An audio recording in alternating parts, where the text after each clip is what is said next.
Yn ddiweddar, mae'r ysgol fechan yma yn dathlu agoriad ystafell arbennig gyda'r dechnoleg diweddaraf mwyn gallu astudio'r pynciau STEM, sydd gwyddoniaeth, technoleg, peirianneg a mathemateg. Y flaenoriaeth gyda'r prosiect yw i ddefnyddio arbenigedd pobl yn y gymuned a'r athrawon mwyn sicrhau fod y bechgyn a'r merched yn derbyn profiadau gwerthfawr. STEM i ni ydy bod ni'n darparu addysg creadigol i'n disgyblion ni. Lle mae o'n nod gyda ni fel ysgol bod ni'n hybu ddim jyst bechgyn, ond bod merched hefyd yn cael cyfleoedd i ddatblygu yn y 4 pwnc, a bod ni'n paratoi y disgyblion i swyddi mwy modern sydd heb wrach cael eu creu eto. Mae'n golygu bod y plant yn cael profiadau gwerthfawr, a mae'r plant yn cael cyfle i drialu pethau newydd.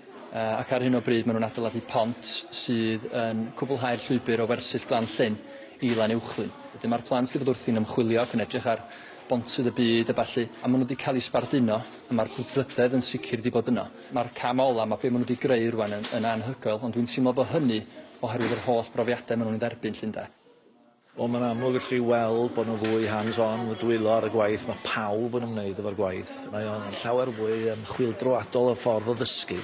Mae yna hefyd yn naturiol elfennau lle mae y plant yn gorfod cofnodi, ond rwan maen nhw'n cofnodi fwy ar ffurf fideo, data, cofnodi, dadansoddi'r data o'r gwaith maen nhw wedi wneud. Felly maen nhw yn gweld y cylch cyflawn yn ei dysgu.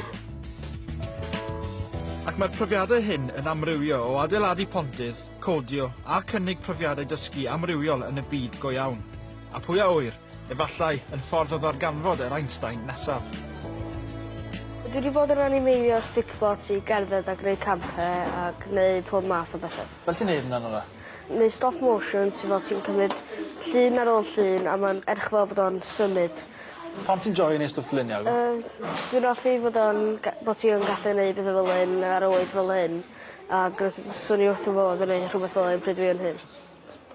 Cyn i ni wneud y pont yma, roedd ni di weld faint o 10 ceiniogau ni'n gallu dal ar pont papur, ac wedyn ar ôl hynny, roedd ni'n ddechrau ar pont gwellt, a wedyn ar ni ddod ag gwneud hwn. Pwy sy'n moyn adeiladu Pontydd yn symud hynach? Fi. Fydd? Mae STEM yn gadael i'r plant gymryd cyfrifoldeb o addysg eu hunain a cymryd rheolaeth o'r addysg a bod nhw'n cwestiynu ac yn herio ei gilydd. Felly mae darparu addysg STEM yn gadael iddyn nhw dderbyn profiadau bywyd go iawn. Maen nhw wedyn yn barod at swyddi mwy modern. Un beth sy'n sicr yn yr oes ohoni ydy bod pethau yn newid ac yn newid yn sydyn ac yn enwedig yn y maes digidol technolegol. Pwysigrwydd hynny yn lleol, i Wynedd ac i Gymru ydy bod ni yn dechrau meithrin plant o bobl ifanc sydd yn mynd i fod yn arloesi yn y maes penodol yma. A mae hynny'n wir hefyd i ferched. Mae yna brinder merched sydd yn arloesi, a mae hynny hefyd yn gyfle wan i ni feithrin cenedlaeth newydd o blant o bobl ifanc sy'n rhoi Cymru ar y map yn y dyfodol. Mae'n dysgu mewn gwirionedd drwy chwarae ac ymchwilio ac i mof yn chwaith o fethu.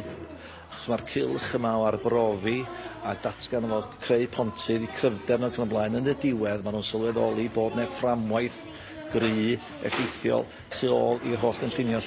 Mae technoleg ar garlem mae'n wedi gwybod, a mae'n sicrhau bod gen y plant yma sgiliau i'r dyfodol.